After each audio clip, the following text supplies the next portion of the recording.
Cette histoire commence avec Grace Auvergne, fille du duc Auvergne, qui tombe de cheval et se cogne la tête. À ce moment-là, de nombreux souvenirs lui reviennent. La blonde se retrouve dans un monde inspiré de jeux automne, avec plusieurs routes et de nombreux beaux garçons à disposition, vous savez de quoi il s'agit. Mais, attendez, comment sait-elle cela? Eh bien, le camion a encore travaillé dur.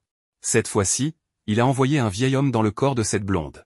Oui, exactement comme vous l'avez entendu. Le protagoniste est un homme, et non une femme, et il s'appelle Kanzaburo, un fonctionnaire d'entreprise âgé de 52 ans.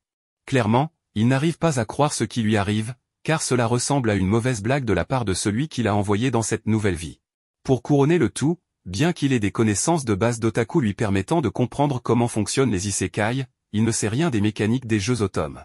Soudain, une servante du manoir arrive pour lui apporter une tenue de rechange. Grace la remercie, ce qui, bien que cela puisse paraître étrange, effraie énormément Josette, la servante, qui s'enfuit aussitôt. Il s'avère que Grace, en réalité, est une jeune femme riche, prétentieuse, avec une attitude exécrable, et qui ne remercie jamais personne. C'est pourquoi Josette a été si terrifiée. En prenant tout cela en compte, le protagoniste comprend qu'il est probablement destiné à devenir la grande méchante de ce monde. Plus tard, notre vieux se remémore une fois où il avait vu sa fille Inako jouer dans le salon à l'Académie magique, Amour et Bête, le jeu sur lequel ce monde semble basé.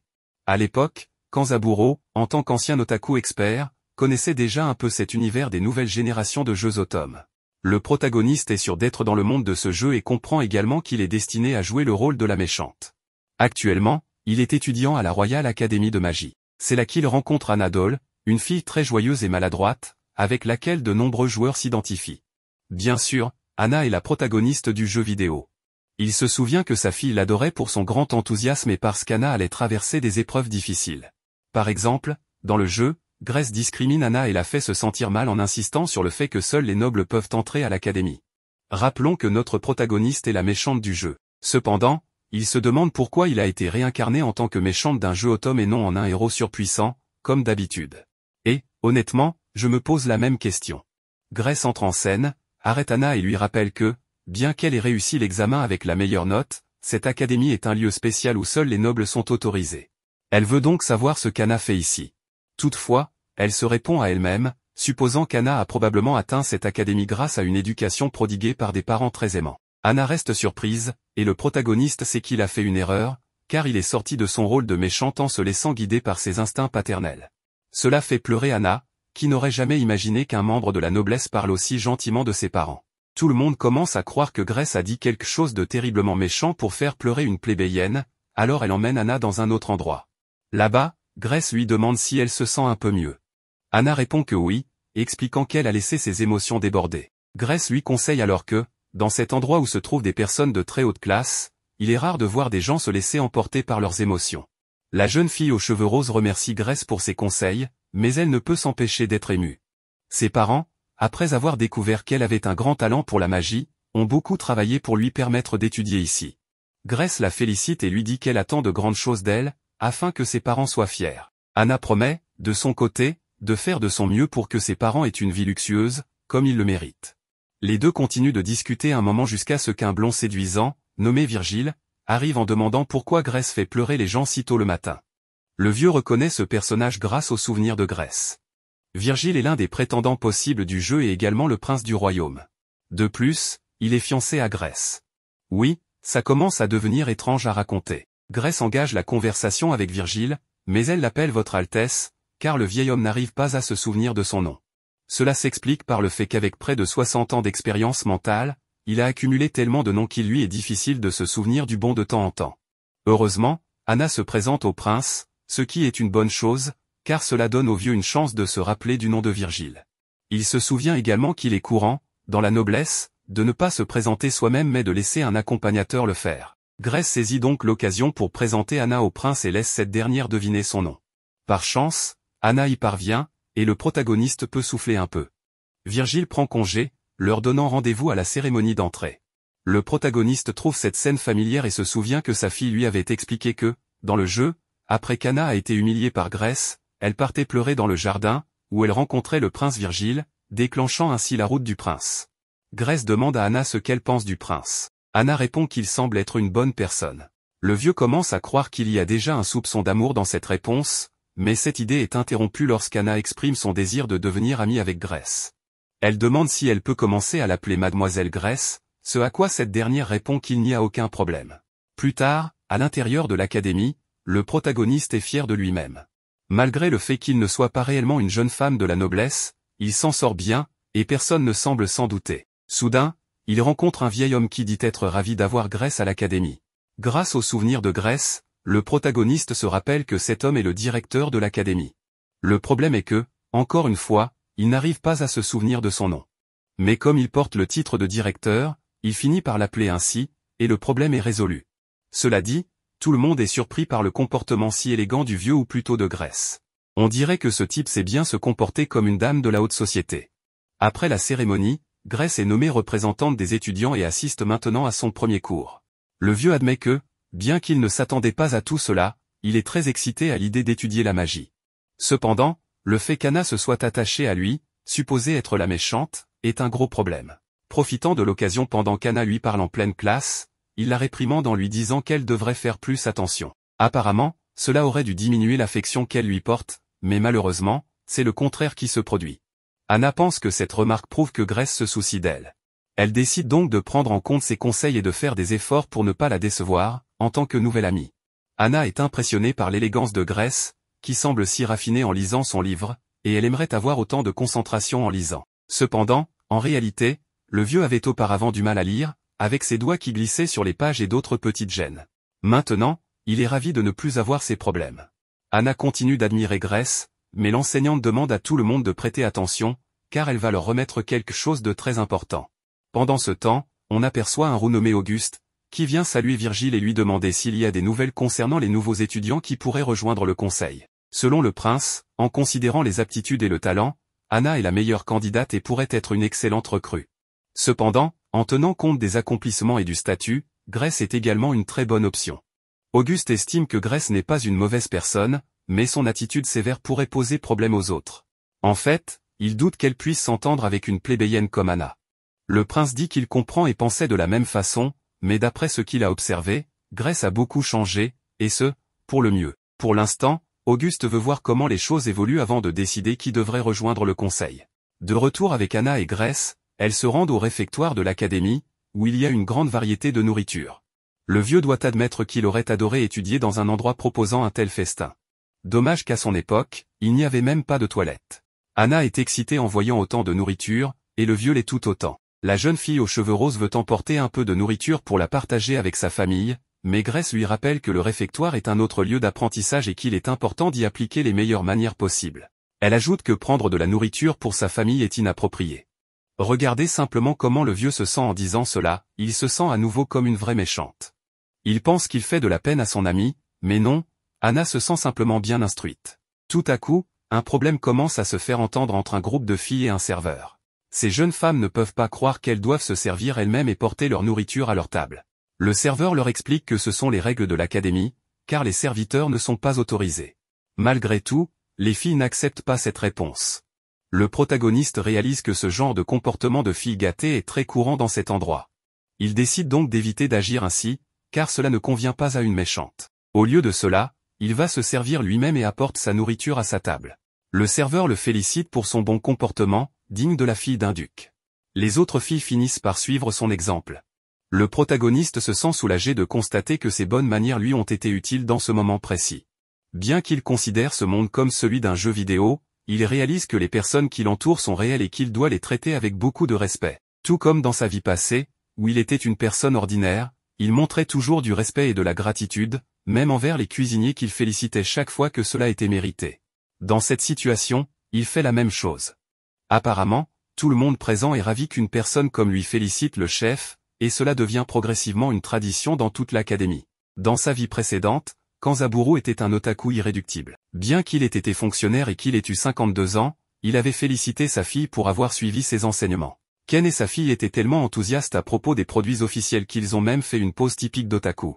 Cependant, sa femme est arrivée, et Ken, reprenant son rôle d'homme sérieux, est parti travailler. Tout en y allant, il pensait que les designs des produits otaku d'aujourd'hui sont vraiment élégants. Pour rester en forme, Ken utilise les escaliers autant que possible. En montant, il lève le même bras et la même jambe en même temps, une astuce qu'il a apprise dans l'un de ses mangas de combat préférés. Au travail, Ken préfère utiliser un boulier plutôt qu'une calculatrice, car il est plus rapide pour gérer les reçus et les finances. Plus tard, lors d'une réunion, une proposition est faite pour créer une affiche de sensibilisation à la sécurité routière basée sur un anime populaire de mecha, Mousquebet mécanique. Mais grâce à ses connaissances d'otaku, Ken savait que cela ne fonctionnerait pas. L'affiche montrait les deux personnages principaux souriants, mais Fini, l'héroïne, est un personnage froid et mystérieux qui sourit rarement dans la série. Ignorer ce détail pourrait causer des problèmes. Ken suggéra donc de laisser le créateur original superviser le tout. En fin de journée, Ken était satisfait d'avoir accompli son travail avec sérieux et efficacité. Sur le chemin du retour, il sauva un enfant qui allait être écrasé par le camion Isekai. Cet acte lui permit de se réincarner en Grace, une vilaine dans un monde fantastique. Ken s'est bien adapté à sa nouvelle vie, mais son plus grand défi est son manque d'expérience avec les jeux automnes. Cependant, il reconnaît facilement certains éléments, comme les intérêts romantiques du jeu. Le prince avait convoqué Grace et Anna dans le bureau du conseil des étudiants de l'académie. Là, il se présenta lui-même comme Virgile Vierge, le président du conseil, Auguste Lyon, le chef de la sécurité aux cheveux roux, Richard Verseau, le vice-président aux cheveux bleus, et Pierre Gémeaux, le secrétaire du conseil. Tous étaient en deuxième année. Ken, en tant que Grace, connaissait bien ces personnages, car ils apparaissaient sur la jaquette du jeu Académie Magique, Amour et Bête. Le but du jeu est de jouer à Cupidon pour que l'héroïne, Anna, tombe amoureuse de l'un d'eux. En tant que Grace, son rôle est d'interférer dans leur relation. Mais Ken n'avait aucune idée de comment ruiner leur romance.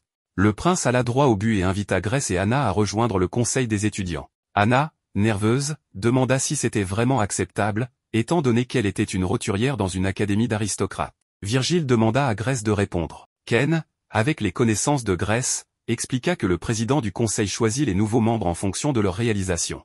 Malgré ses origines, Anna avait obtenu la meilleure note à l'examen d'entrée, ce qui rendait son invitation parfaitement logique. Auguste ne s'attendait pas du tout à une telle réponse de Grace. Il pensait qu'elle critiquerait Anna pour sa condition de roturière. Ken réalisa qu'il avait agi comme s'il évaluait les performances d'un membre de son équipe de travail. Anna, quant à elle, lui lançait un regard rempli d'admiration, comme pour dire « Oh, il veut vraiment être mon ami ». Ken essaie d'endosser le rôle d'une véritable méchante en avertissant Anna sur son comportement. Elle lui explique que, si elle souhaite rejoindre le conseil des étudiants, elle devra adopter les manières et l'étiquette propres à la haute société. De nombreuses règles et tâches devront être mémorisées, et Grace se chargera personnellement de les lui inculquer. Ken voulait se montrer intimidante, mais ses paroles se sont finalement révélées pleines de gentillesse. Touchée, Anna s'est engagée à donner le meilleur d'elle-même pour devenir une membre exemplaire du conseil. Sa détermination a non seulement captivé l'attention, mais aussi suscité l'admiration des prétendants amoureux, qui ont commencé à voir Grace sous un jour nouveau. À partir de la semaine suivante,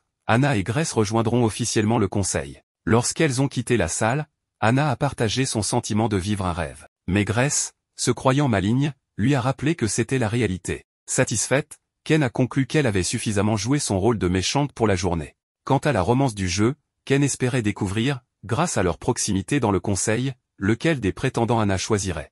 Ironiquement, elle avait déjà oublié leur nom. Quelques jours plus tard, lors d'un cours pratique de sorcellerie, les étudiants ont appris à utiliser des cercles magiques pour lancer des sorts. Ils devaient charger les informations de base avec leur baguette magique, puis écrire une commande pour activer la magie. Cependant, il leur était interdit d'utiliser des lettres classiques, car cela rendrait les cercles lisibles par des non-sorciers, ce qui pourrait disperser le pouvoir magique. Ils devaient ainsi mémoriser une écriture ancienne, une langue qui a traversé les siècles et qui est parfaite pour concentrer la puissance des mots. Ken a alors eu l'idée d'écrire des mots en japonais dans son cercle magique, et cela a parfaitement fonctionné. Anna, quant à elle, s'est démarquée par une immense réserve de mana naturelle, surpassant largement les autres. Mais un étudiant, jaloux des talents de Grace, a perdu le contrôle d'un golem qu'il avait invoqué. La créature, attirée par l'énergie d'Anna, s'est dirigée vers elle. Grace lui a demandé d'éteindre son cercle magique, mais Anna ne savait pas comment faire. Ken est alors intervenu et a inscrit le mot éteindre en japonais dans le cercle d'Anna, stoppant le golem. Sans être sûr que cela fonctionnerait,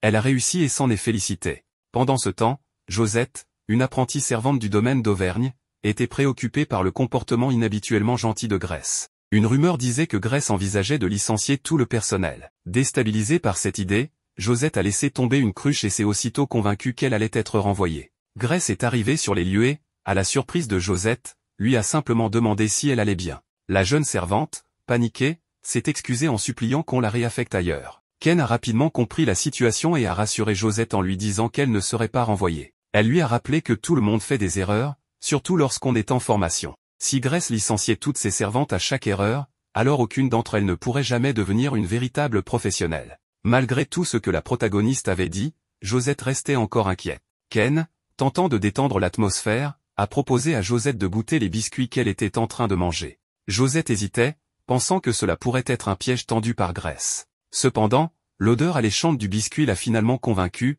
et en goûtant, elle a trouvé cela si délicieux qu'elle en a oublié l'incident précédent. Après cela, Grace et Josette se sont rendus chez Monsieur Waltz, un forgeron, pour savoir s'il pouvait réparer la cruche que Josette avait accidentellement cassée. Waltz, avec sa fierté de nain, a affirmé qu'il pouvait la réparer en 20 minutes.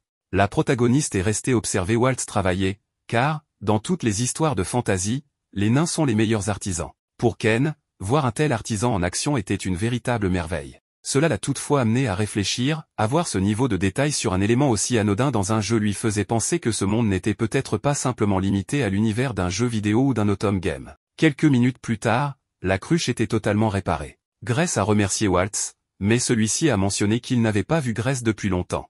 Autrefois, elle venait le voir régulièrement lorsqu'elle était enfant. Ken, en fouillant dans les souvenirs de Grace, a découvert qu'elle était une petite fille qui adorait observer le travail du forgeron et du jardinier. Mais depuis qu'elle avait commencé à recevoir des leçons pour devenir une dame bien éduquée, Grace les visitait de moins en moins. Elle pensait que ce n'était pas approprié pour une femme de son rang.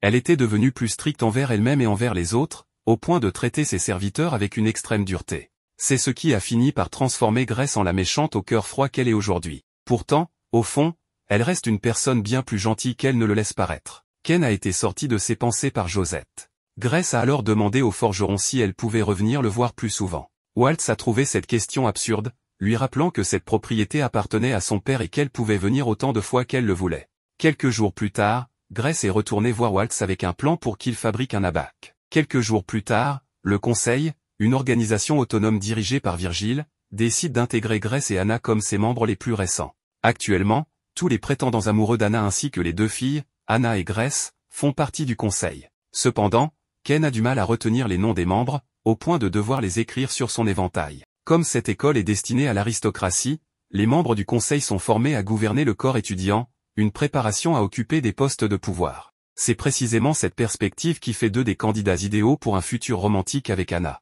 Ken remarque cependant un détail intrigant, tous les membres masculins du conseil arborent des coiffures particulièrement élaborées.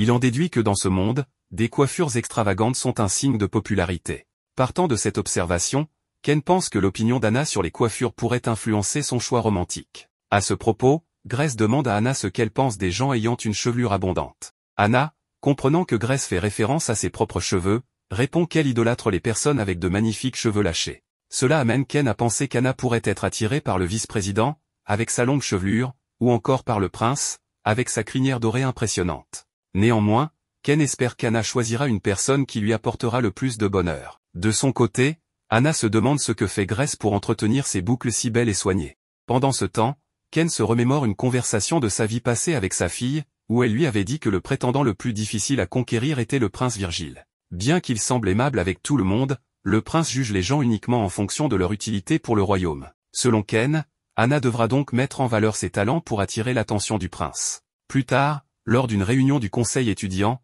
Anna et Grace examinent le budget. Pendant ce temps, le prince observe les deux filles. Il pense qu'Anna est une promesse d'avenir, grâce à ses excellentes notes et son dévouement sans faille au conseil. Quant à Grace, son talent pour la magie et sa récente amabilité ne passent pas inaperçus. Cependant, Virgile ne peut oublier que Grace est sa fiancée, un arrangement conclu pour le bien du royaume. Bien qu'ils se connaissent depuis leur enfance, le prince n'a jamais ressenti de sentiments romantiques pour elle. Il se convainc que c'est mieux ainsi, car en tant que futur roi, il ne pourrait rêver d'une épouse plus utile à son royaume. Alors qu'Anna demande à Grace de l'aider à résoudre un problème de budget, Grace utilise un abaque pour effectuer des calculs et découvre que la différence entre les deux sommes est de 86 400 magie. Néanmoins, aucune ligne des tableaux ne correspond exactement à cette valeur. Grace divise alors la somme par 9, obtenant 9600, un chiffre qui, cette fois, correspond à une entrée.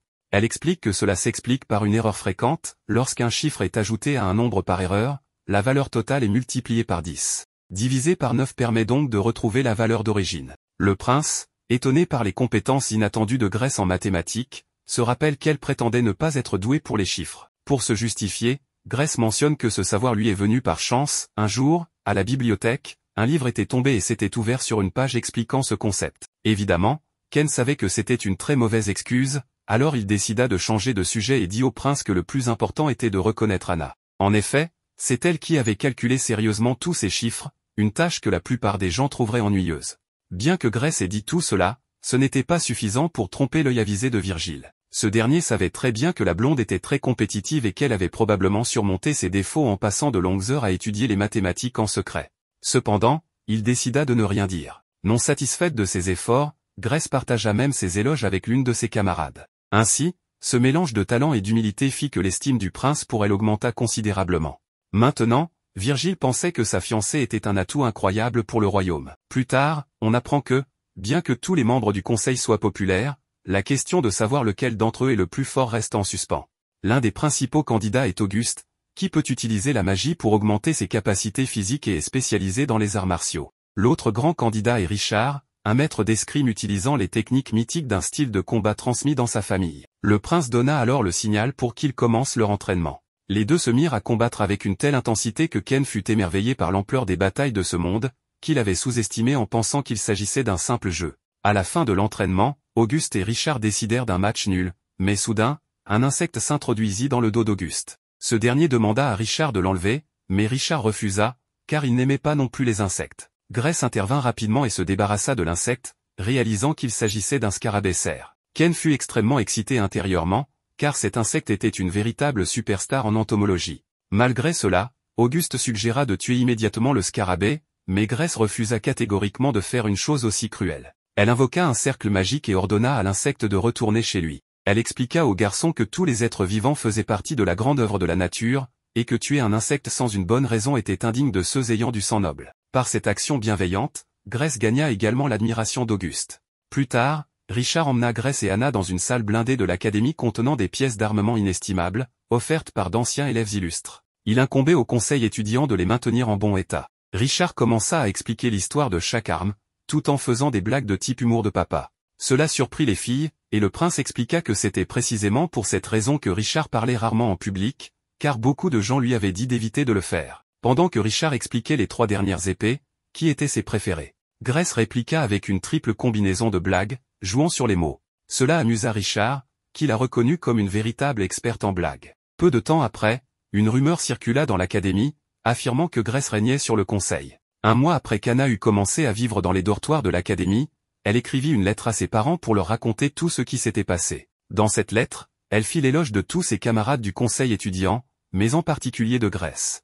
Elle mentionna également qu'il y avait 2 chevaliers parmi les membres de première année du conseil, l'un d'eux était le prince Lucas Vierge, le frère cadet du prince héritier et 2e dans l'ordre de succession au trône. L'autre était Lambert Balance, un homme d'une grande intelligence dont les notes figuraient parmi les meilleures. Il maîtrisait rapidement les différentes tâches du conseil, mais avait une attitude particulièrement sévère envers Anna. Pour une raison inconnue, il la réprimandait souvent, affirmant que, bien qu'elle ait de meilleures notes que lui, elle était plus lente à accomplir les tâches du conseil. Heureusement, Grace ayant terminé son travail, elle envoya Lambert déposer ses dossiers avec ceux des autres. Quand Lambert quitta la pièce, Anna se demandait si elle avait fait quelque chose pour qu'il la déteste. Cependant, Lucas lui expliqua que ce n'était pas le cas. En réalité, bien que Lambert soit l'héritier de la prestigieuse famille Lambert, il était adopté. Il était né comme 3e fils d'une famille noble en faillite, ce qui le plaçait au même rang qu'un roturier. Toutefois, grâce à son intelligence et à ses aptitudes pour la magie, il avait pu s'inscrire à l'académie. Cela signifiait que Lambert et Anna se trouvaient dans des situations similaires. Par conséquent, Lambert la voyait comme une rivale, et son attitude venait du fait qu'il ne voulait pas perdre face à elle. Le lendemain, Anna réussit à terminer les registres avant Lambert, grâce à Grace qui lui avait appris la veille à utiliser un abaque. Lambert se défendit en disant que ce n'était pas juste, car il n'était pas sur un pied d'égalité, Anna avait un abaque et lui non. Grace, avec sa sagesse infinie, rappela à Lambert que l'objectif de ces tabulations était de garantir le bon fonctionnement du conseil et non de faire une compétition. Pourtant, c'était lui qui avait insisté pour voir qui finirait en premier. Ce jour-là, Grace avait apporté un abaque supplémentaire, qu'elle proposa à Lambert. Bien sûr, Lambert le voulait, mais cela faisait partie du plan de Ken, car Grace avait demandé à Anna d'enseigner à Lambert comment utiliser l'abaque. Plus tôt, Grace avait parlé à Anna et lui avait expliqué que Lambert pourrait être réticent à accepter son aide. Elle lui conseilla de ne pas avoir peur, de le regarder dans les yeux et d'être sincère, car les tsundere étaient faciles à convaincre. Anna, suivant les conseils de sa mentor, dit à Lambert qu'elle voulait travailler avec lui pour tirer le meilleur parti de l'abaque et prouver son utilité, non seulement au conseil mais aussi à l'académie. Comme l'avait prédit Grèce, Lambert accepta sa proposition. À ce moment, Grèce suggéra à Lucas de venir lui aussi apprendre à utiliser la bague. Elle pensait que si Lambert avait un rival, cela le motiverait davantage. Lucas, étant du genre manipulateur, adorait l'idée et alla apprendre avec Anna. De son côté, la jeune fille aux cheveux roses était heureuse de pouvoir devenir amie avec les autres membres de première année du conseil. Ken, quant à lui, trouvait Lambert assez facile à comprendre, mais des personnages comme Lucas étaient bien plus compliqués, ce qui signifiait que sa route devait être difficile. Maintenant qu'elle avait réussi à les faire interagir, Ken pensa que la bannière de l'amour d'Anna était probablement en place. Cependant, Ken réalisa peut-être avoir tout fait à l'envers, car le rôle de la méchante n'était pas de découvrir comment compléter toutes les routes. Mais il était déjà trop tard pour faire marche arrière, alors elle décida qu'il valait mieux que la méchante fasse tout son possible. Depuis que Ken est devenu Grèce, un mois s'est écoulé. Pendant ce temps, Anna et lui ont poursuivi leurs études à l'Académie royale de magie et sont sur le point d'atteindre un nouveau niveau de maîtrise magique. Dès le début, Anna invoque sa bête familière et fait apparaître un Pégase. D'après l'évaluation de la professeure, cette créature possède l'attribut du vent et sera désormais son compagnon. Ken trouve que ce Pégase lui correspond parfaitement et se rappelle que sa fille lui avait expliqué que la mention bête dans le titre du jeu faisait référence aux familiers magiques, de petites créatures servant leur maître. Dans le jeu, l'héroïne reçoit un œuf juste après son inscription à l'académie. Après un mois d'études, l'œuf éclot et donne naissance à un compagnon magique qui élargit considérablement la palette de sorts utilisables. Cela signifie que les véritables leçons de magie ne commencent qu'après l'obtention du familier. De plus, ce dernier joue un rôle crucial dans l'évolution de l'histoire et des différentes romances, car le type de bête invoquée peut en modifier le cours de manière drastique. Grèce félicite Anna pour son Pégase et lui explique que, comme il a l'attribut du vent, elle devra se concentrer sur la magie de cet élément. La jeune fille aux cheveux roses est ravie, car elle adore la magie du vent et son Pégase en est imprégné. À ce moment, Grèce entend certains étudiants murmurer qu'ils ne comprennent pas bien les affinités élémentaires. Ils se demandent si la magie du vent est plus compatible avec l'eau ou le feu. Ils trouvent ces doutes légitimes, car les interactions entre éléments peuvent être complexes selon les jeux. Avant que la professeure ne poursuive le rituel d'invocation, il lui demande donc de faire un bref rappel sur les attributs élémentaires. Cette attitude studieuse et réfléchie impressionne encore plus Anna. La professeure explique alors que la magie de ce monde repose sur 4 éléments, le feu, la terre, l'eau et le vent. Absolument tout y est divisé en ces catégories. Chaque élément possède ses forces et faiblesses par rapport aux autres, d'où l'importance de bien comprendre ses affinités, que l'on soit en rôle de combat ou de soutien. Par exemple, contre un monstre d'eau, il est logique d'utiliser un sort de feu. Cependant, si le monstre est très puissant, un simple sort de feu risque d'être insuffisant. Dans ce cas, en combinant un sort de vent avec du feu, on peut augmenter la puissance de l'attaque et ainsi vaincre l'adversaire plus efficacement. En entendant cette explication, Ken comprend que l'attribut de la bête du protagoniste déterminera son parcours magique. Si cela était un jeu, ce serait le moment où un joueur relancerait encore et encore sa partie pour obtenir le familier désiré. Intriguée, Grèce demande à Anna si elle choisirait de réessayer le rituel jusqu'à obtenir une bête rare. Anna répond que non, car elle adore son Pégase et se sent chanceuse de l'avoir. Cette réponse rappelle à Ken sa propre fille, mais il n'a pas le temps de s'attarder sur ses pensées, car l'arrivée du prince Virgile et d'Auguste interrompt la conversation. Les deux jeunes hommes informent la professeure Grenat qu'elle peut poursuivre le rituel d'invocation, car ils sont là uniquement pour observer et découvrir quel type de bêtes obtiendront les nouvelles recrues du conseil des étudiants. Leurs propres familiers sont également curieux. La bête du prince Virgile est un griffon avec l'attribut du vent, tandis que celle d'Auguste est un garouda avec l'attribut du feu. Ces créatures sont extrêmement rares et possèdent bien plus de mana que la normale. Comparé à elle, le Pégase d'Anna est relativement ordinaire. En voyant l'invocation d'Anna, Virgile trouve cela logique, les Pégases sont des bêtes dociles qui reflètent facilement le talent de leur maître, ce qui en fait un choix parfait pour elle. Il rappelle également que c'est le travail du dresseur qui fait réellement la force d'un familier, quelle que soit son espèce. Vient ensuite le tour de Grèce d'invoquer sa propre bête. Il se place au centre du cercle magique tandis que Ken réalise avec étonnement qu'un mois s'est déjà écoulé depuis la distribution des œufs. À ce moment-là, la professeure leur avait expliqué que, pour pouvoir former un contrat avec leur bête, ils devaient lui donner un nom. Une fois ce contrat conclu, l'œuf était stocké dans un sous-espace et, pendant un mois, les étudiants devaient l'alimenter en mana pour favoriser sa croissance. Revenant au présent, Grèce se prépare à finaliser son rituel d'invocation.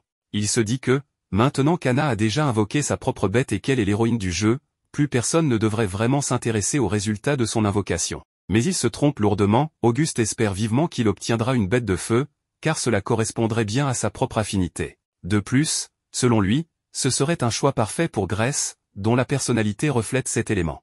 De son côté, le prince Virgile espère que Grèce obtiendra une bête de vent. Comme ils sont déjà fiancés, ils pensent qu'avoir le même attribut leur permettrait de partager une vision plus harmonieuse du futur du royaume. Anna voulait que Grace obtienne l'attribut du vent, mais si ce n'était pas possible, elle espérait qu'elle ait celui du feu afin de pouvoir l'aider. Chacun imaginait une infinité de possibilités si Grace partageait leur attribut. À ce moment-là, l'œuf de l'héroïne commença à éclore. Ken se souvint que sa fille n'aimait pas l'idée de rejeter une bête née uniquement pour elle. Même si ce n'était qu'un jeu, elle ne recommencerait pas jusqu'à obtenir une bonne bête. Ken donna raison à sa fille Hinako et lui promit d'apprécier toute bête qu'elle obtiendrait. Au lieu d'une bête, 2 petites figurines sortirent de l'œuf. L'une représentait Grace et l'autre Ken. Tout le monde fut stupéfait. Au loin, 2 voix féminines discutaient de les fusionner. 2 mains surgirent de nulle part et unirent les 2 figurines en un seul dragon. Personne ne comprenait ce qui se passait, pas même la professeure. Elle passa à l'évaluation de la bête et révéla que la créature de Grace était une espèce de dragon, un dragon ancien, une bête si rare qu'elle était considérée comme légendaire. Concernant ses attributs, le dragon en possédait 2, feu et eau. Lorsque la professeure annonça cela, le prince déclara que c'était impossible, car toutes les bêtes étaient censées être limitées à un seul attribut élémentaire. Le feu et l'eau étant des éléments opposés, il était inconcevable qu'ils coexistent au sein d'une même créature. Hinako Tondabayashi était une jeune femme de 20 ans née de parents otaku.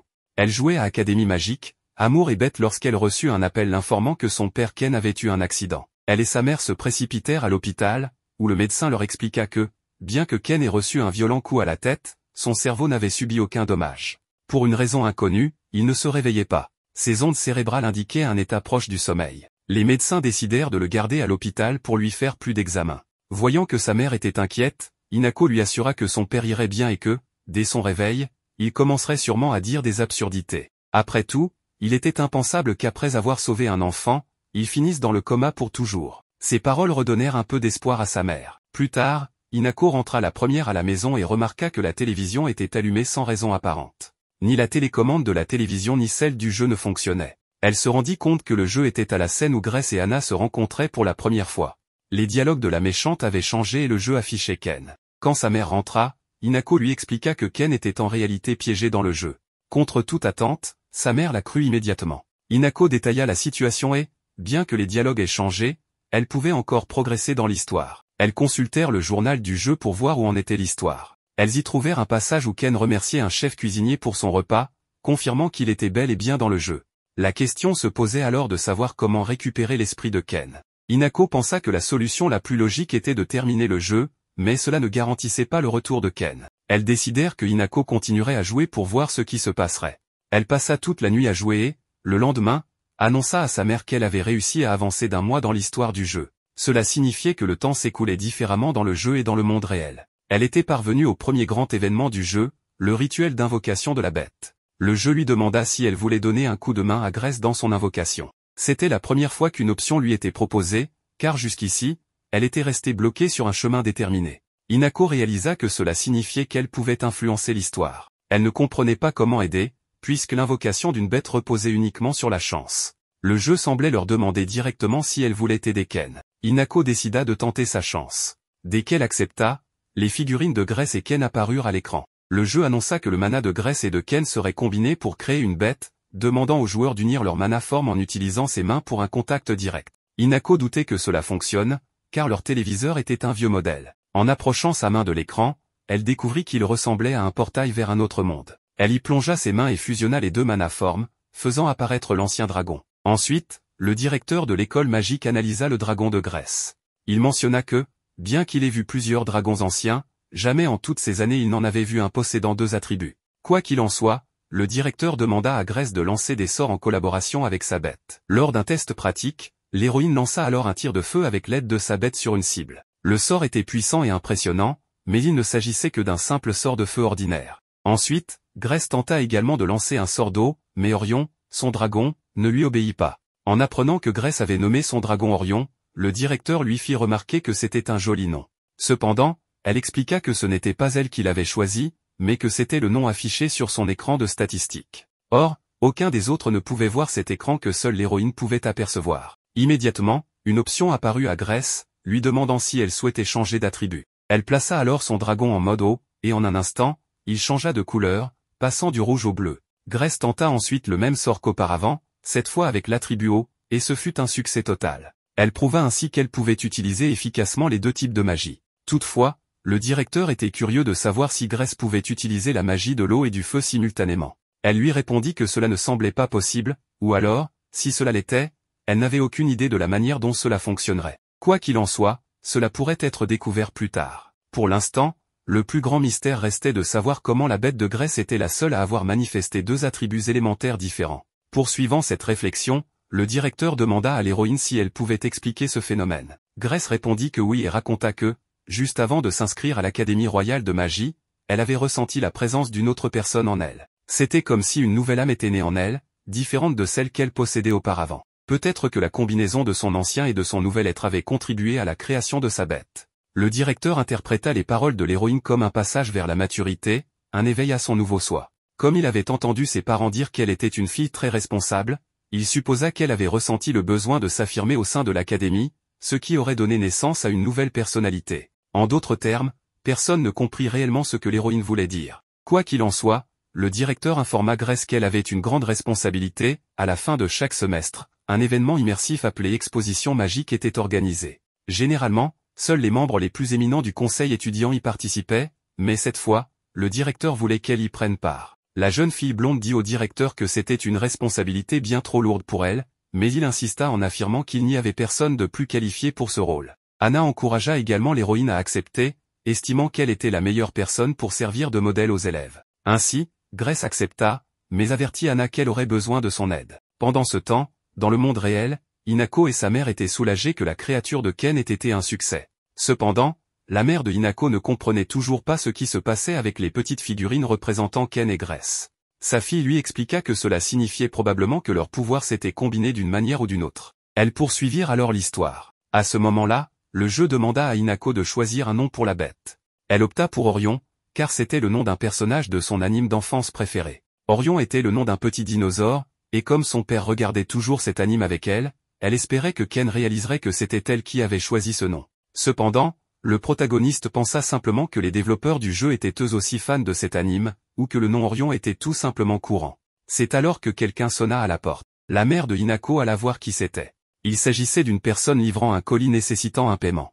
En entendant cela, Hinako comprit que le paquet lui était destiné, elle alla donc chercher de l'argent pour le récupérer. Pendant ce temps, dans le jeu, on demanda à Grèce de lancer un sort d'eau, mais sa bête refusa d'obéir. La mère de Hinako remarqua alors que Ken était en difficulté. Hinako retourna immédiatement dans le jeu et réalisa que Grèce essayait de passer à l'attribut eau. Elle se rendit donc dans les statistiques et modifia l'attribut d'Orion, qui devint alors entièrement bleu. Cela signifiait que les joueuses devaient rester attentives pour suivre l'histoire et activer Orion au bon moment, afin que Ken puisse progresser. Hinako s'inquiétait de savoir si elle pourrait mener l'histoire jusqu'à son terme. Sa mère, en souriant, lui répondit de ne pas s'inquiéter, car elle avait du sang otaku dans ses veines. Poursuivant l'histoire, lorsque le directeur demanda à Grèce si elle savait comment sa bête avait acquis deux attributs, Ken jugea que c'était le moment idéal pour expliquer que l'âme de Grèce était partagée avec une autre personne. Hinako s'inquiéta, car dans une des routes scénaristiques de Virgile, si cette révélation était faite, Grèce devenait possédée et devait combattre Anna. Heureusement, le protagoniste formula ses explications avec suffisamment d'élégance et d'ambiguïté pour que tout le monde interprète cela de manière positive. Hinako fut soulagée que tout se soit bien passé, mais elle s'inquiéta en apprenant que Grèce participerait à l'exposition magique. Non pas que ce soit une mauvaise chose, mais dans l'histoire originale, c'était lors de cet événement qu'Anna et son prétendant se rapprochaient considérablement, ce qui en faisait l'un des moments les plus importants pour leur relation. Cependant, cette fois, l'histoire semblait s'éloigner complètement de cette direction. Pendant ce temps, à la bibliothèque de l'Académie, une fille aux cheveux verts réfléchissait à la manière dont la dernière histoire qu'elle avait lue pourrait servir de base pour la prochaine grande performance du club de théâtre. Enthousiasmée, elle songea qu'elle aimerait vivre dans la bibliothèque pour toujours. C'est alors qu'elle aperçut Grèce, la fille du duc, et Anna, la roturière ayant obtenu la meilleure note d'entrée. Elle était en extase de les voir, car leur amitié transcendait les barrières de statut social, ce qu'elle trouvait absolument magnifique. Cependant, elles étaient là pour approfondir leurs connaissances et étudier la magie et les bêtes.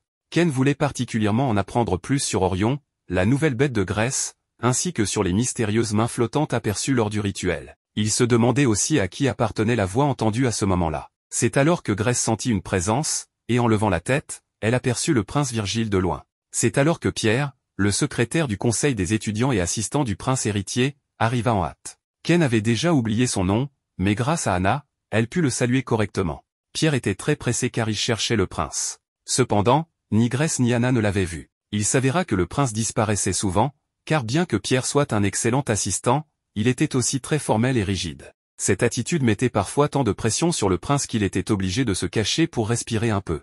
Par ailleurs, l'ancienne Grèce, lorsqu'elle avait découvert cela, rejetait toute la faute sur Pierre et le réprimandait fréquemment. C'est pourquoi, dès son arrivée, Pierre s'excusa immédiatement auprès de Grèce d'avoir perdu la trace du prince. Mais elle lui conseilla de voir les choses sous un autre angle, si le prince prenait la peine de s'éclipser, cela signifiait aussi qu'il était libre de ses obligations durant ce temps. Pierre ne comprenait pas bien cette idée au début, alors Grèce lui expliqua que les gens n'étaient pas faits pour travailler chaque minute de la journée. Plus ils étaient fatigués, plus la qualité de leur travail diminuait. Ainsi, prendre de petites pauses était la clé pour être performant. Ces paroles firent penser à Pierre que Grèce faisait preuve d'une grande sagesse. L'héroïne ajouta que tout le monde savait à quel point il travaillait dur pour le prince et que, l'académie étant un lieu très sûr, il n'avait pas besoin d'être aussi tendu. Pierre se sentit profondément honoré de recevoir ces nobles paroles de Grèce. En changeant de sujet, Anna a demandé au secrétaire de lui parler un peu de sa bête. Immédiatement, le jeune homme a sorti Pollux, une gargouille qui possède l'attribut de l'eau. Pollux s'accorde parfaitement avec la bête de Virgile, qui a l'attribut du vent. Pour cette raison, Pierre est très fier, car le prince a été choisi pour faire une démonstration lors de l'exposition magique de l'année dernière, et il l'a humblement soutenu pendant l'événement. Grèce, en réalité, ne savait pas que cela fonctionnait ainsi, alors Pierre lui a dit que si elle avait un jour besoin d'aide, elle ne devait pas hésiter à lui en parler. Après tout, elle et le prince se marieront en temps voulu, donc son service envers le prince s'étend naturellement à elle aussi. La blonde a remercié Pierre, mais elle lui a dit de ne pas sauter aux conclusions, car jusqu'à ce que Virgile ne se marie réellement, il n'y a aucune garantie qu'elle deviendra sa femme. Le prince, qui écoutait la conversation, a immédiatement sauté du deuxième étage, demandant à Grèce ce qu'elle voulait dire par là. Cependant, dès qu'il a atterri, son fidèle assistant l'a attrapé. Le pauvre prince s'est lamenté d'avoir oublié ce petit détail. D'un autre côté, Anna a demandé à Grèce si elle avait déjà remarqué que Virgile était là-haut, mais Grèce a répondu, peut-être, qui sait? Anna ne comprenait toujours pas comment le prince avait pu entendre la conversation d'une telle hauteur. Il lui a alors expliqué qu'il avait utilisé un peu de magie du vent. Le prince a créé un tunnel d'air qui transporte les sons lointains, et bien que Virgile affirme que c'est un sort simple, il faut en réalité beaucoup de compétences pour le lancer. Pierre a dit au prince qu'un tel sort n'était pas digne de lui, car il est principalement utilisé pour écouter les conversations des autres en secret. Virgile a répondu qu'il le fait parce qu'il devra écouter les voix de tous ses sujets après être devenu roi, donc pour l'instant, il ne fait que s'entraîner. Grèce, trouvant la magie du vent très intéressante et se rappelant qu'Anna avait aussi une bête avec la magie du vent, a demandé au prince d'apprendre à la rousse tout sur la magie du vent. La véritable intention de Grèce était d'emmener Anna plus loin sur son chemin, en augmentant son niveau d'intimité avec le prince. Le prince a accepté, mais Anna ne voulait pas le déranger. Grèce a alors vu là une bonne occasion de jouer les méchants. Elle a dit à Anna de descendre de son piédestal, car cette formation avec le prince n'était pas pour son bénéfice, mais pour l'exposition magique, où elle servirait d'assistante à Grèce. Anna était ravie d'apprendre qu'elle serait l'assistante de Grèce, alors elle a immédiatement accepté d'apprendre avec le prince et a juré de donner le meilleur d'elle-même à l'exposition magique. Le prince était également plus qu'heureux d'offrir son soutien à Grèce. Quant à Pierre, il a réalisé que bien que Grèce ait présenté la situation comme étant à son avantage, c'était en réalité un moyen d'offrir à Anna une bonne opportunité d'apprentissage. Une fois de plus, Grèce a fini par passer pour la gentille plutôt que pour la méchante. Quelques jours plus tard, Auguste et Richard combattaient avec l'aide de leurs bêtes. Il s'agissait en réalité d'un combat simulé, car Grèce avait été choisie pour participer à l'exposition magique, mais elle n'avait jamais vraiment assisté à ce genre d'événement. Elle avait donc demandé aux membres les plus âgés du conseil étudiant de faire une démonstration pour mieux comprendre. La mère d'Inako comprit alors que c'était une sorte de répétition pour l'exposition. Quoi qu'il en soit, la jeune fille reconnaissait son père et, malgré ses 52 ans, il n'avait eu aucun mal à ravaler sa fierté pour demander conseil à des jeunes bien plus jeunes que lui. Mitsuko expliqua à Inako que son père avait toujours eu un cœur d'enfant depuis qu'elle l'avait connu. Il répétait souvent que l'âge n'avait pas d'importance et que l'on pouvait apprendre de n'importe qui ayant un talent. Cela lui avait également été utile, car dans l'industrie otaku, de jeunes talents ne cessaient d'émerger. Inako savait que sa mère avait raison, mais elle se demandait si la personnalité de Ken était en partie responsable du fait que son esprit ait été guidé vers le monde du jeu. Revenons à Grèce, le combat simulé était terminé et Anna réalisa que, puisque l'une des bêtes avait l'attribut du feu et l'autre celui de l'eau, la confrontation de ces éléments opposés rendait leur combat toujours très intense. Grèce ajouta aussi qu'il était évident, vu leurs compétences, que Auguste se spécialisait dans la défense et Richard dans l'attaque. Ils étaient donc des pôles opposés, même en matière de magie. Auguste pensait que tous deux étaient destinés à devenir commandants de la cavalerie royale. Ils s'entraînaient depuis leur enfance pour remplir ces rôles. Dans son esprit, Ken reconnaissait que ces deux-là étaient charmants, et elle se demandait si elle devait laisser leurs routes ouvertes pour qu'Anna puisse les suivre. Soudain, Elle remarqua que leur combat avait endommagé une partie de la falaise, révélant ce qui semblait être des ossements. Grace affirma qu'ils ressemblaient à des fossiles de dinosaures incrustés dans toute la région. Auguste, qui ne savait pas ce qu'était un dinosaure, expliqua aux filles que ces os étaient connus sous le nom d'os perdus. Selon la légende, ils seraient le résultat d'une tentative ratée de création de monstres. Grace connaissait déjà cette théorie, car dans les temps anciens, les gens expliquaient la présence de fossiles de dinosaures comme étant les échecs des expériences divines. Elle supposa que les scientifiques de ce monde étaient probablement arrivés à une conclusion similaire. Sur demande d'Auguste, Anna tenta d'attaquer la falaise avec sa magie. Elle invoqua Sirius, son Pégase, et utilisa sa magie du vent tourbillonnant pour frapper la paroi avec son immense pouvoir magique. Ken ne fut pas surpris par la puissance d'Anna, car après tout, elle était la protagoniste. Richard, en revanche, fut impressionné qu'une nouvelle élève puisse faire preuve d'une telle maîtrise. Cependant, le problème était que le combat simulé qu'ils venaient d'exécuter était quasiment identique à celui qu'ils avaient mené lors de l'exposition magique de l'année précédente. Cela montrait qu'ils n'avaient guère progressé depuis. Et même si l'opposition entre le feu et l'eau était spectaculaire, ils n'exploitaient toujours pas le véritable potentiel de leur bête. Ken comprit immédiatement que leur entraînement était limité, utiliser la magie du feu uniquement pour se défendre était un grand gâchis, et le sort de Richard ne tirait absolument pas parti de ses compétences à l'épée. Il devait y avoir une meilleure façon d'exploiter la synergie entre la bête magique et son maître. La situation fut alors brusquement interrompue lorsqu'un dragon squelette surgit de la falaise. Richard comprit immédiatement que la vérité derrière ces os perdus était qu'ils appartenaient en réalité à des monstres squelettiques et des créatures mortes vivantes. Grace savait que la magie d'Anna avait probablement attiré le monstre, et ce n'était pas la première fois que cela arrivait. Le golem avait déjà été attiré de la même manière. Il semblait que sa magie était si puissante qu'elle attirait spontanément les monstres vers elle. Le dragon attaqua immédiatement les filles, mais Auguste se plaça en bouclier. Les deux garçons décidèrent de retenir la créature pendant que les filles allaient chercher de l'aide. Grace, sachant qu'elle n'était pas encore formée au combat magique et risquait plus de gêner que d'aider, prit la décision de partir avec Anna. Cependant, le dragon n'attendit pas et attaqua Auguste et Richard. Heureusement, ils purent esquiver la plupart des dégâts grâce au mana de leur bête magique. Mais la situation risquait de dégénérer s'ils ne parvenaient pas à le vaincre rapidement. Grace remarqua que les cercles magiques des garçons contenaient encore une immense énergie. Elle pensa que s'ils inscrivaient des sorts destinés à éveiller le plein potentiel d'Auguste et Richard, cela pourrait fonctionner. Ainsi, Grace grava 2 simples mots sur leur cercle magique, « Représentez votre vraie nature ». Aussitôt, la bête d'Auguste se transforma en bouclier et celle de Richard en épée. Ils ignoraient que leur bête possédait cette capacité, mais ils testèrent immédiatement une attaque combinée et réussirent en un instant à éliminer le dragon. Les garçons s'agenouillèrent devant la protagoniste et, en guise de reconnaissance pour la dette qu'ils avaient envers elle, ils lui jurèrent une loyauté indéfectible. Grace, future reine du royaume, n'avait pourtant rien demandé. Le pauvre Ken, quant à lui, n'avait ni besoin ni envie de tout cela. Il se demandait aussi pourquoi une lueur scintillait autour d'eux à chaque instant. Quelques jours plus tard, la protagoniste et Anna s'entraînaient à réaliser des sorts combinés pour l'exposition magique, dans la cour de l'académie. Celle-ci étant protégée par une barrière, cela empêchait les sorts de s'échapper à l'extérieur. Elles exécutèrent ainsi un immense tourbillon de feu. Plus tard, après leur entraînement, Anna partit en avance vers le bureau du conseil étudiant. De son côté, la blonde félicita Orion pour l'excellent travail qu'il avait accompli. Cependant, elle savait que ce petit dragon était clairement différent de toutes les autres bêtes qu'elle avait vues jusqu'à présent. Ken a remarqué qu'Orion essaie de lui dire quelque chose, mais il ne sait pas exactement quoi. De son côté, Hinako en avait assez de ne pas pouvoir envoyer de message à Ken pour lui faire savoir qu'elle l'observait. Cependant, elle savait qu'elle devait aider son père à gagner le jeu, mais la seule chose qu'elle pouvait contrôler à ce moment-là était Orion. Hinako remarqua alors que la musique du jeu avait changé et aperçut 3 PNJ prétentieux qui faisaient partie de la suite de Grace dans la version normale du jeu. Elles dirent à la blonde que confier un rôle aussi important à une roturière comme Anna lui donnerait une mauvaise image en tant que fille du duc. Cependant, des rumeurs circulaient déjà selon lesquelles Grace mettait en jeu sa réputation, certains allant jusqu'à dire qu'elle ferait perdre du prestige au duc. Il se disait aussi qu'Anna était une menteuse qui parlait mal de Grace dans son dos et que leur relation n'était qu'un moyen pour Anna de profiter de la noblesse.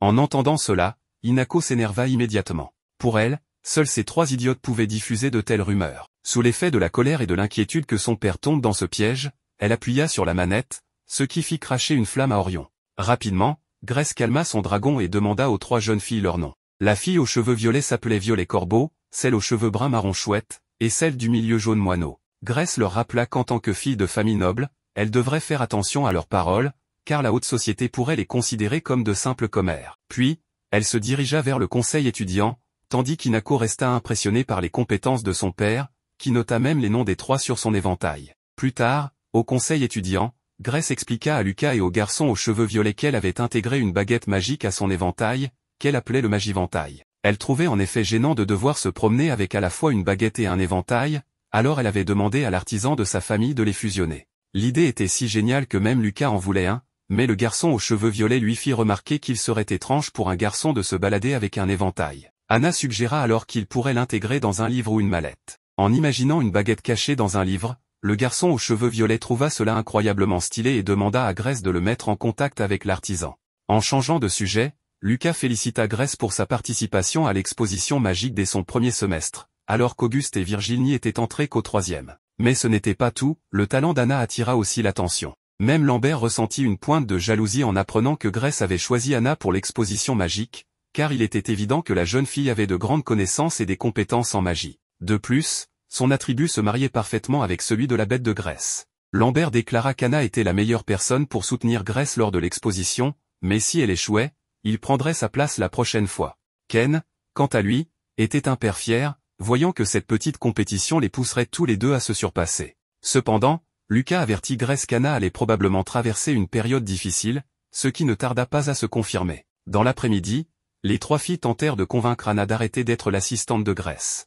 De loin, la protagoniste entendit tout et se méfia immédiatement de ces trois-là. Elles lui racontèrent que Grace en avait assez d'elle parce qu'elle sentait la paysanne, mais qu'elle était trop gentille pour lui dire en face. Anna leur répondit calmement qu'elle venait d'une famille de boulangers prospères, qui avait de nombreuses connexions en ville. Un conseil que ses parents lui avaient donné était de toujours se méfier de ceux qui prétendent rapporter les calomnies des autres, car ils finiront inévitablement par faire la même chose avec elle. En entendant cela, Ken ne put qu'éprouver un profond respect pour les parents d'Anna, voyant qu'ils l'avaient élevée avec sagesse et amour. Déterminée, Anna se dirigea alors vers le conseil étudiant pour demander directement à Grace ce qu'elle pensait réellement d'elle. Les trois filles tentèrent de l'en empêcher, affirmant que si elle faisait cela, elle serait expulsée de l'académie et ne reverrait plus jamais Grace. Mais Anna leur répondit que si c'était le cas, alors soit, elle l'accepterait, mais elle ne perdrait jamais son respect et son affection pour Grace, qui avait tant fait pour elle. Ken et Hinako, touchés par ces paroles sincères, en avaient les larmes aux yeux.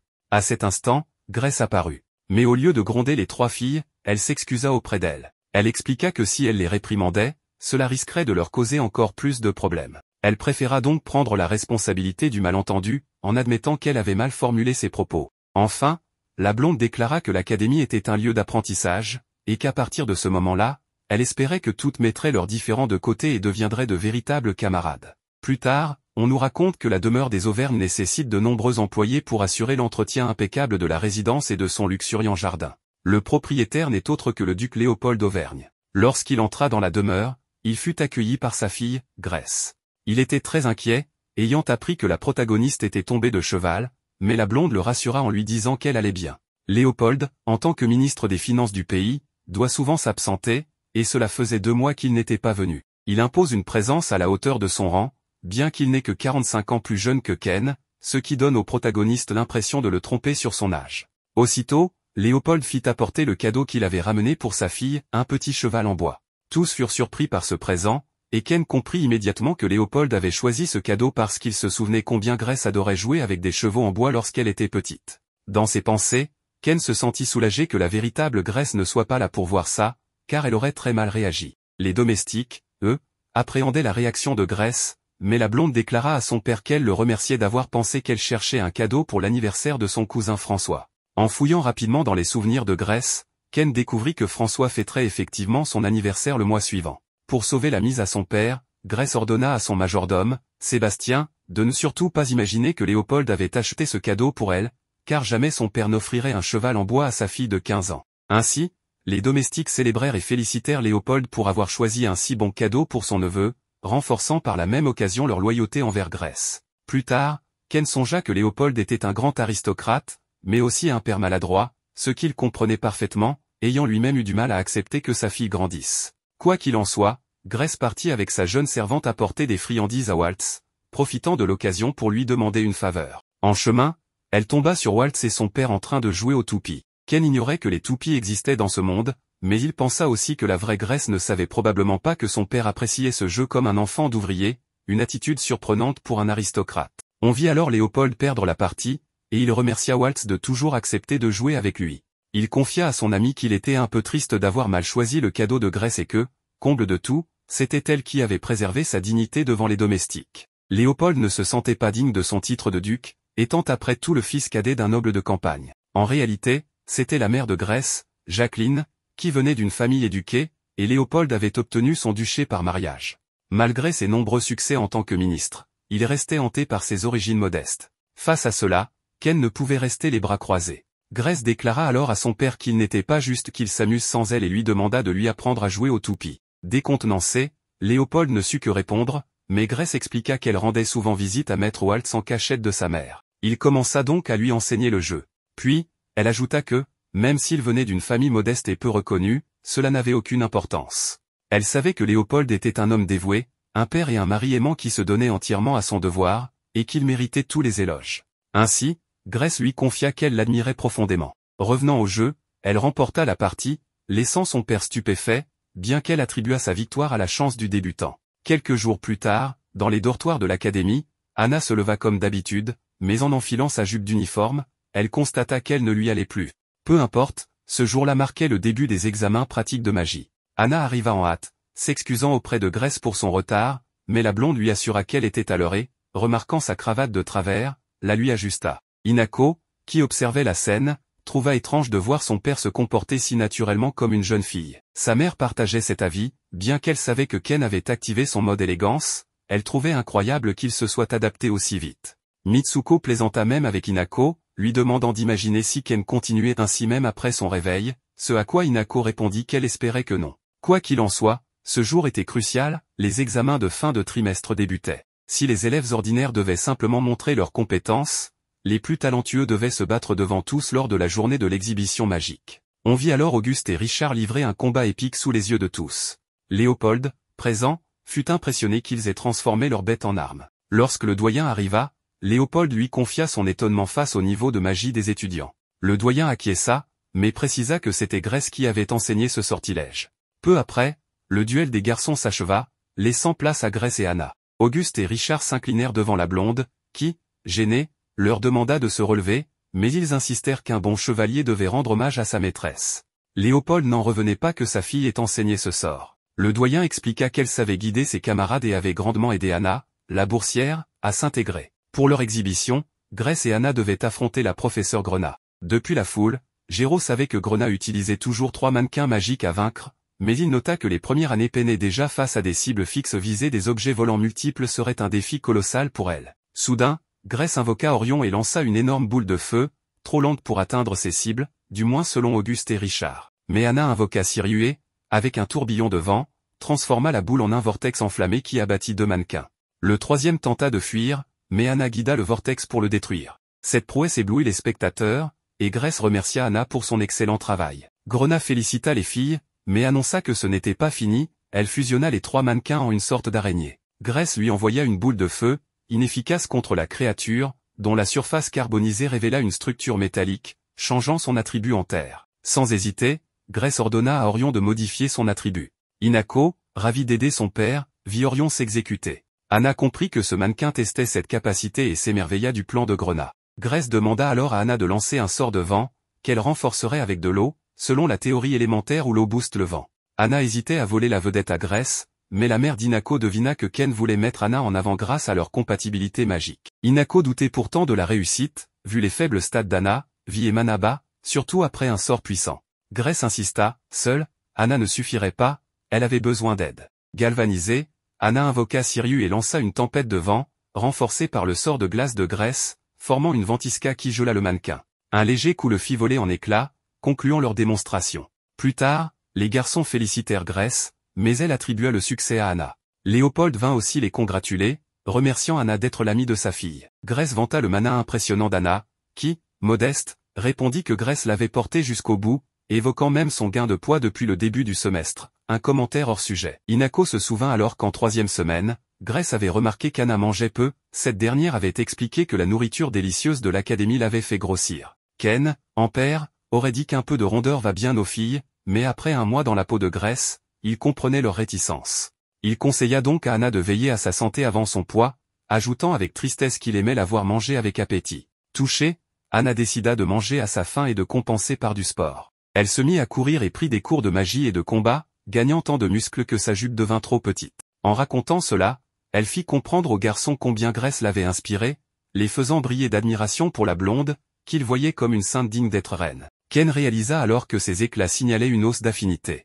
Quelques jours plus tard, Lambert et sa bête combattaient Anna dans le manoir de Grace. C'est à ce moment-là qu'il a été prouvé que la magie de la terre et la magie de l'air s'annulent mutuellement. Quoi qu'il en soit, Lambert est super excité par son nouveau livre baguette que Grace lui a offert. Comme l'héroïne l'avait remarqué auparavant, Lambert avait exprimé son intérêt pour créer quelque chose de similaire à son magiventail. Il y a 2 semaines, elle a donc contacté le maître Waltz pour qu'il personnalise un livre, et ce jour-là, Lambert était allé récupérer le produit fini, le livre baguette. Bien sûr, Grace a également invité Anna, pensant que ce serait une bonne occasion de faire avancer sa relation avec Lambert. La blonde mentionne au prince Lucas que, bien qu'Anna et Lambert aient des magies opposées, leur synchronisation semble être étonnamment bonne. Lucas répond à l'héroïne que, puisque leurs personnalités sont aussi opposées, cela pourrait faire d'eux un bon couple, car ils se compléteraient naturellement. Quoi qu'il en soit, le livre que Lambert a personnalisé était les fondements des cercles magiques. Il a raconté aux autres qu'il avait grandi dans une famille noble relativement pauvre, à la frontière,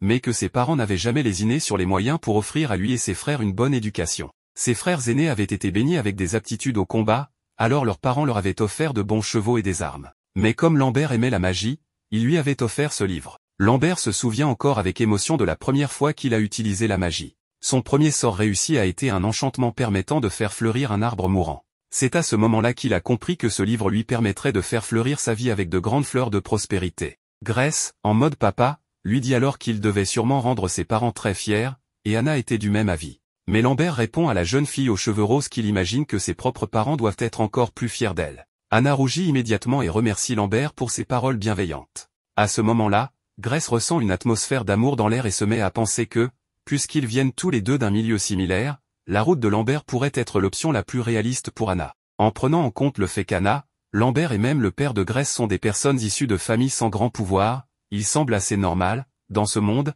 que ceux de statut inférieur gravissent les échelons grâce à leurs compétences démontrables. En fonction de l'évolution de l'histoire, il est même possible qu'Anna devienne reine en avançant sur la route de Virgile. Laissant cela de côté, Grace demande à Anna pourquoi elle ne mange pas. Celle-ci lui explique qu'elle n'a jamais vu ces amuse-gueules et ne sait pas comment les manger avec de bonnes manières. Lambert se sent immédiatement concerné, car lorsqu'il a rejoint la famille Balance pour la première fois, il n'avait aucune idée des bonnes manières à table. Le prince Lucas trouve cela naturel et dit à Grace qu'elle pourrait donner des leçons de savoir-vivre à Anna pendant les vacances d'été. Mais Anna, elle, n'avait prévu que de rester dans son dortoir aussi longtemps que possible avant de rentrer chez elle rendre visite à sa famille pendant la fermeture de l'école. Cependant, pour le prince Lucas, ce serait du gâchis. Il pense que si Anna allait au manoir de Grace, elle pourrait découvrir par elle-même comment vit un aristocrate. Grace trouve l'idée brillante, mais Anna ne veut pas la déranger. Après tout, en tant que roturière, apprendre à vivre comme une aristocrate ne lui semble pas très utile. Grace lui dit alors que ce n'est pas vrai, car, dans un futur pas si lointain,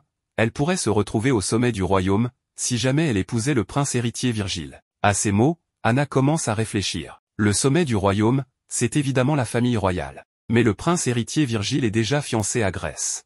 Donc, pour la jeune fille aux cheveux roses, cela ne peut signifier qu'une chose, Grace veut qu'elle rejoigne la cour royale et qu'elle devienne probablement sa dame de compagnie. Ainsi, la jeune fille aux cheveux roses promet à la blonde de se préparer pour ce grand jour. Le prince Lucas sait que les deux filles ne sont pas du tout sur la même longueur d'onde, mais il s'en moque, car cela rend la situation encore plus amusante. On voit Orion guider Ken jusqu'à l'endroit où se trouve la véritable Grace. Elle est triste et solitaire, enfermée dans une cage.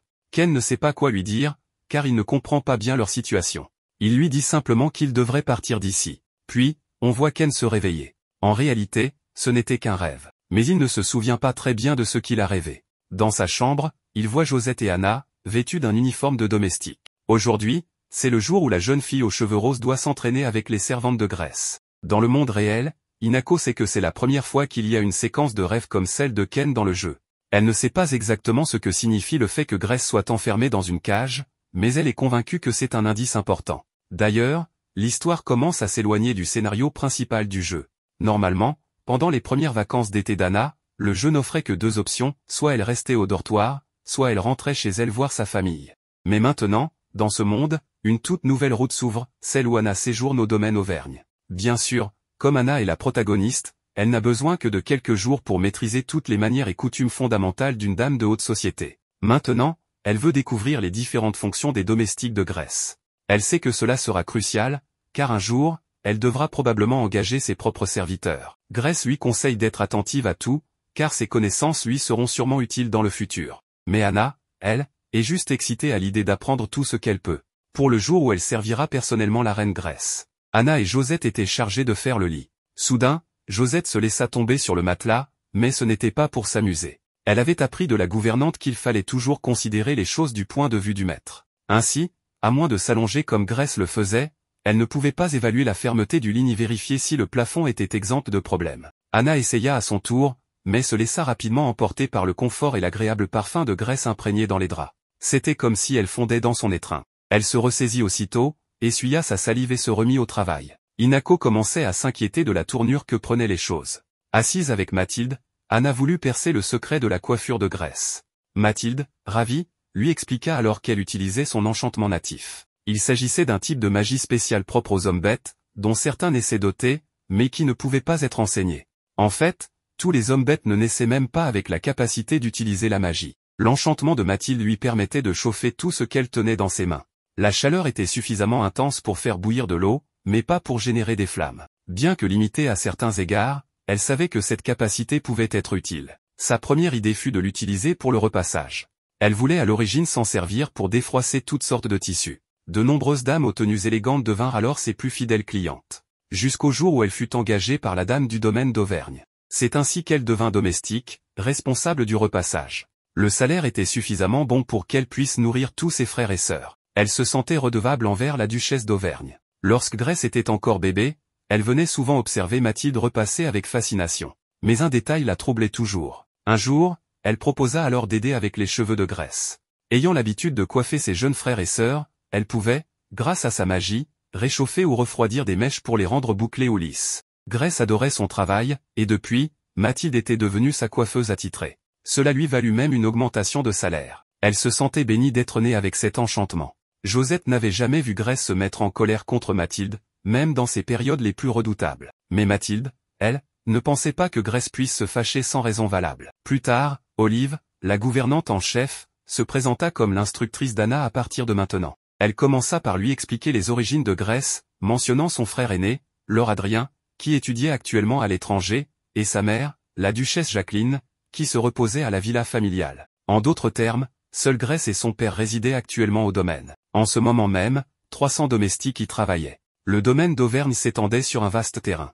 Ainsi, les domestiques étaient répartis en deux groupes, les artisans et les jardiniers, qui s'occupaient respectivement des travaux intérieurs et extérieurs. Ceux qui travaillaient à l'intérieur formaient l'équipe d'entretien, chargée du ménage et de la lessive. Comme la résidence officielle du duc servait souvent de lieu de réception pour des galas de bienfaisance destinés à soutenir les finances publiques, l'intérieur devait toujours être impeccable. Ensuite venait l'équipe de cuisine, responsable des repas des maîtres, mais aussi de la restauration quotidienne des domestiques. Puis, l'équipe administrative gérait les affaires du domaine ainsi que la comptabilité. Des spécialistes s'occupaient également des vêtements et des cosmétiques utilisés par le duc et sa famille. À l'extérieur, l'équipe de jardinage entretenait les paysages. La majorité de ces domestiques vivaient sur le domaine avec leur famille. L'équipe d'élevage s'occupait des chevaux et du bétail. Quant à l'équipe agricole, elle cultivait du raisin pour la production de vin.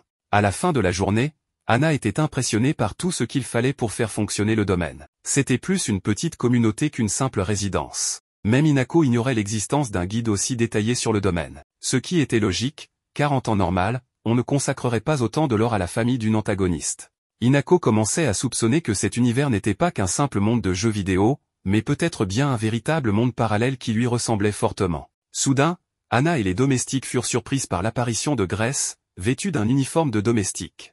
Anna en resta bouche bée. Lorsqu'Anna lui dit qu'elle est magnifique, Ken supposa qu'elle avait saisi son message caché, l'idée qu'il puisse devenir son serviteur était envisageable. Mais en réalité, Anna pensait simplement que Grace était si élégante qu'elle resplendissait dans n'importe quelle tenue. Chacun comprenait donc la situation différemment. Prenant un ton plus sérieux, Ken demanda à Anna ce qu'elle ressentait en observant les domestiques. Pensait-elle que c'était excessif qu'une seule famille soit servie par plus de 300 personnes? Anna avoua avoir été surprise au début, mais se tourna vers Josette, qui avait appris à travailler, à lire, à écrire et à gérer son argent depuis son arrivée ici. En d'autres termes, Anna comprit que ce domaine n'était pas seulement un lieu de travail offrant un bon salaire aux domestiques, mais aussi une véritable école où les plus jeunes apprenaient à vivre de manière autonome. De plus, bien que les réceptions organisées au manoir et dans les jardins puissent sembler être de purs divertissements luxueux, elles faisaient partie intégrante du devoir du duc d'enrichir la société. En employant un grand nombre de domestiques, il leur permettait de gagner leur vie et de subvenir aux besoins de leur famille. Tout cela fonctionnait comme un petit royaume en soi.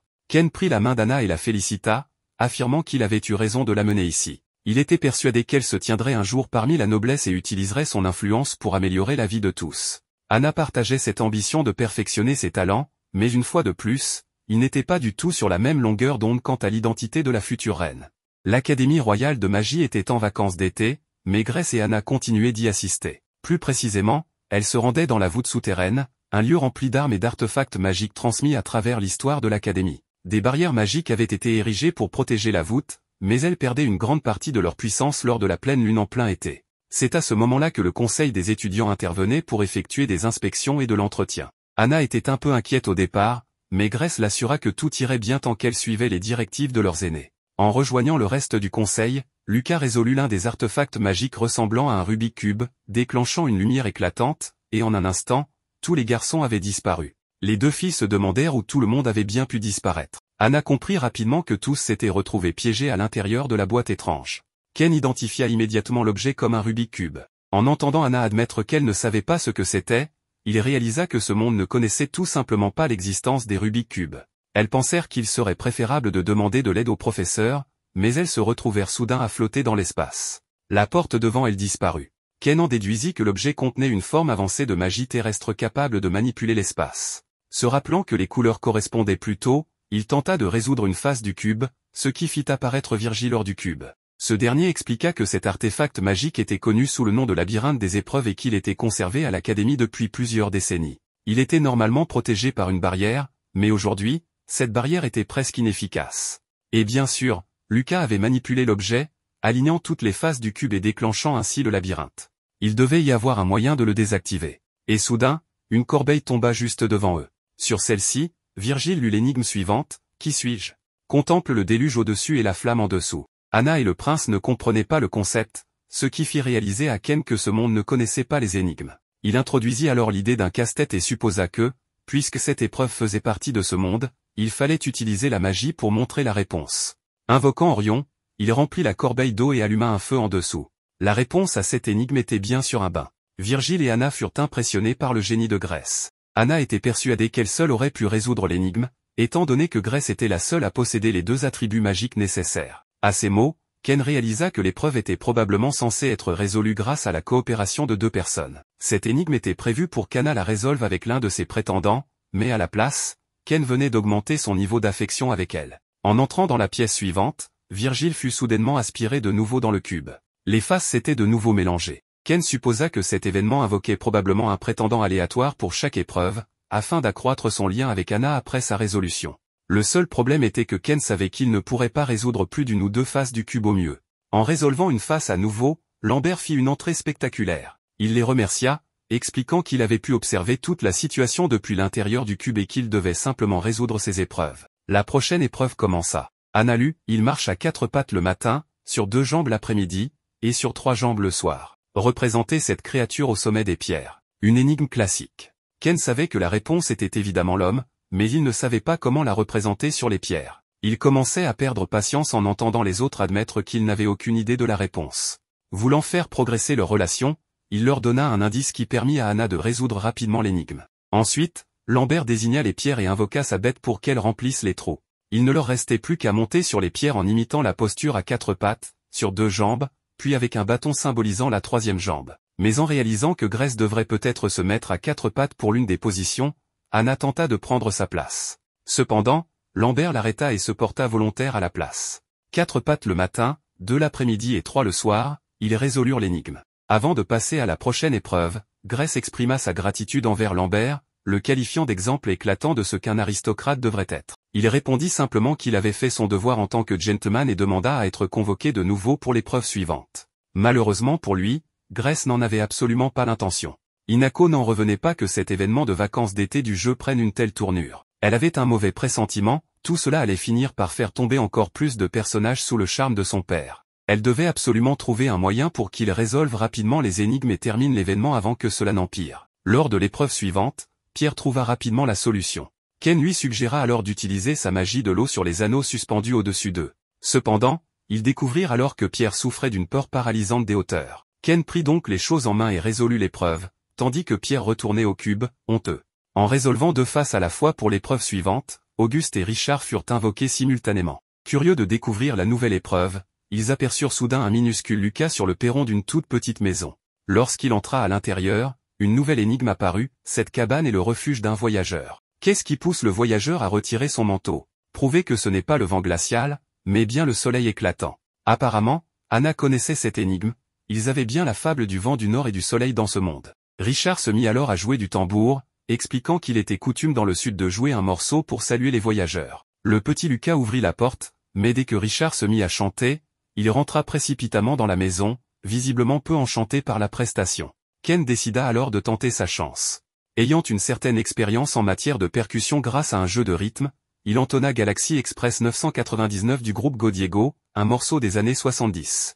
Lucas sortit en dansant et ils réussirent l'épreuve. Le groupe ignorait combien d'épreuves il leur restait, mais ils poursuivirent leur avancée avec Grace en tête. Et pendant ce temps, leur niveau d'affection continuait de grimper, confirmant les pires craintes d'Hinako. Après que les garçons furent renvoyés dans le cube, Ken voulut tenter de résoudre les 6 faces du cube.